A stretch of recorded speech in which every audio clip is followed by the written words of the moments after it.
Assalamualaikum warahmatullahi wabarakatuh. Perkenalkan, saya Fajar Ilahi, NIM 20087371, mahasiswa Pendidikan Kepelatihan Olahraga Universitas Negeri Padang.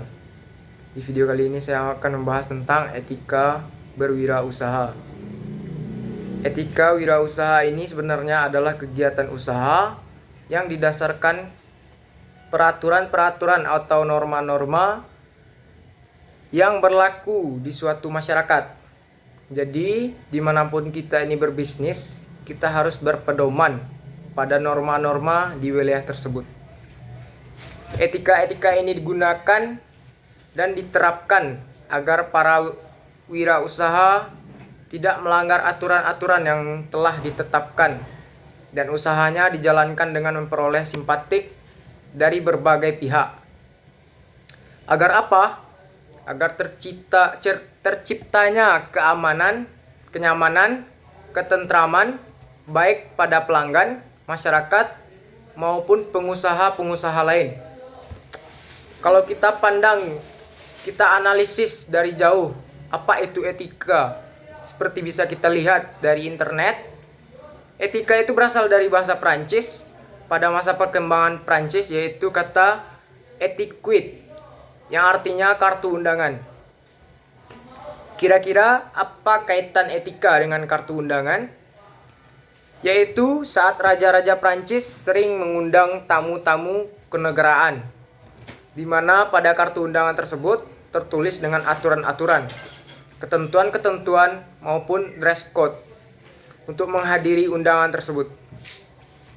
Di mana jika tidak mematuhi ketentuan-ketentuan yang sudah diberikan, maka dianggap layaknya tidak diundang. Dari sinilah filosofi etika. Bukan hanya etika yang tertulis, tetapi juga norma, aturan yang harus dipatuhi di suatu tempat. Sekarang kita coba analisis lebih jauh dalam pengertian yang lebih luas. Etika adalah tata cara, yaitu tata cara dalam berhubungan dengan manusia lain, dengan masyarakat di lingkungan sekitar, pengusaha lain dengan pembeli. Kenapa begitu? Karena masing-masing orang, masing-masing kelompok mempunyai beragam adat istiadat dan budaya yang tidak sama. Sehingga mereka membuat aturan-aturan yang membuat sebagian orang bertentangan. Namun, bagi orang lain, aturan-aturan itu adalah suatu keharusan. Maka kita sebagai orang yang ingin memulai usaha, bisnis, dituntut untuk beradaptasi dengan etika-etika bisnis yang ada di sana.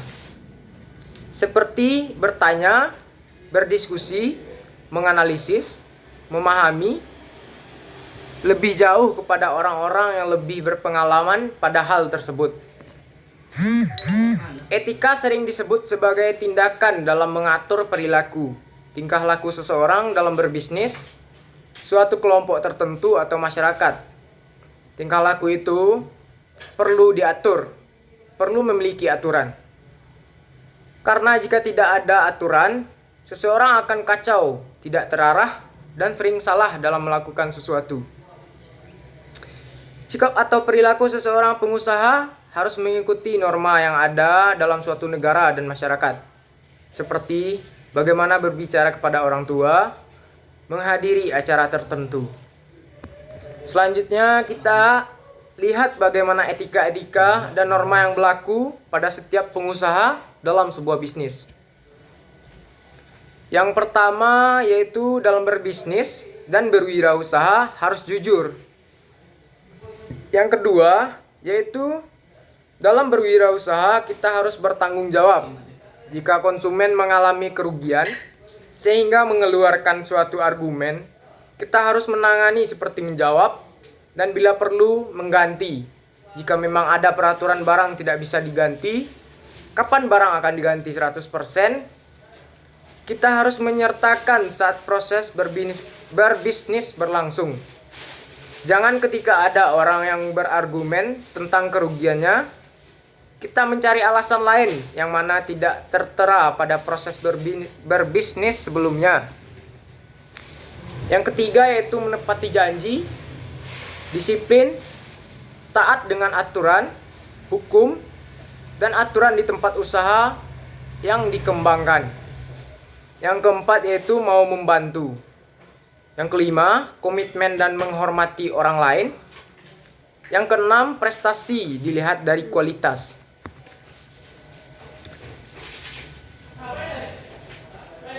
Etika dan peraturan mempunyai manfaat. Coba kita lihat lebih detail. Tujuan etika harusnya sejalan dengan perusahaan atau organisasi bisnis yang akan kita kembangkan. Apa manfaatnya bagi lembaga kita? Yaitu menjalin persahabatan dan pergaulan, menyenangkan orang lain, mendapatkan pelanggan setia, dan menjaga hubungan dengan siapapun.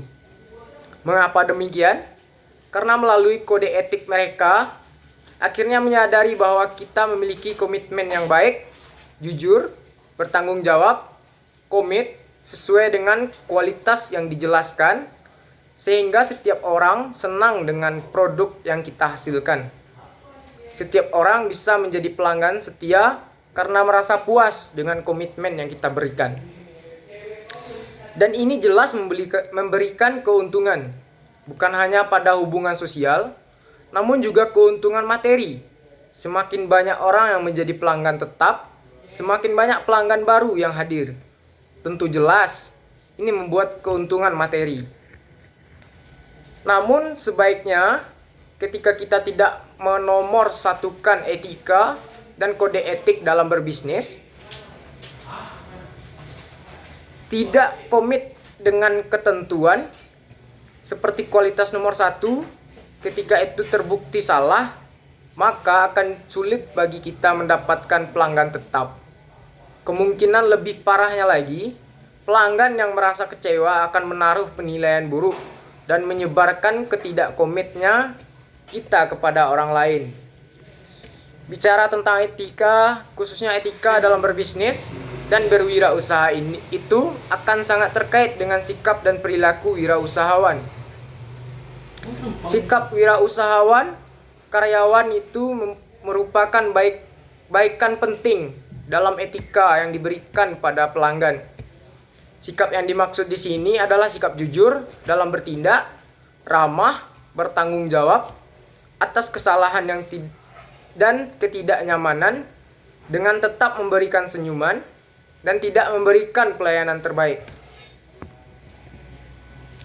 Kita harus bisa mengelola komplain yang memang di luar ekspektasi, seperti tetap memberikan senyuman dan keadaan apapun, karena mengelola komplain termasuk etika dalam berwirausaha. Setelah kita melihat bentuk-bentuk etika dalam berwirausaha, sekarang mari kita lihat bagaimana ciri-ciri calon wirausaha yang berhasil. Bisa dilihat dari orang yang berpengalaman, dari beberapa kondisi atau ciri yang bisa kita jadikan dasar bahwa inilah tanda-tanda wirausaha yang berhasil. Mudah-mudahan kita bisa menirunya, atau mungkin bisa merasakan dari sekian banyak ciri-ciri itu ada yang terdapat pada diri kita, sehingga kita bisa meyakinkan suatu saat kita bisa jadi wirausahawan yang hebat. Apa saja ciri-ciri wirausahawan yang hebat itu? Yang pertama yaitu seorang wirausahawan yang berhasil itu mempunyai visi dan misi, juga tujuan yang jelas dalam hidupnya. Yang kedua yaitu wirausahawan yang berhasil adalah memiliki inisiatif, tidak diam, dan tidak menunggu seperti halnya kuliah, tidak hanya menunggu tugas diberikan kemudian dilakukan, tetapi harus punya inisiatif terhadap tugas yang diberikan. Selanjutnya yaitu berani menanggung resiko. Karena dari resiko itulah kita bisa tumbuh dan belajar lebih baik, lebih kuat, dan lebih hebat. Resiko tidak untuk dihindari, tapi dihadapi. Resiko diberikan agar bisa lebih matang dalam bertindak, berpikir, berbuat, dan berperilaku. Hanya itu yang dapat saya sampaikan pada video kali ini. Banyak kurang atau terlebihnya saya mohon maaf. Wabillahi taufik wal hidayah. Assalamualaikum warahmatullahi wabarakatuh.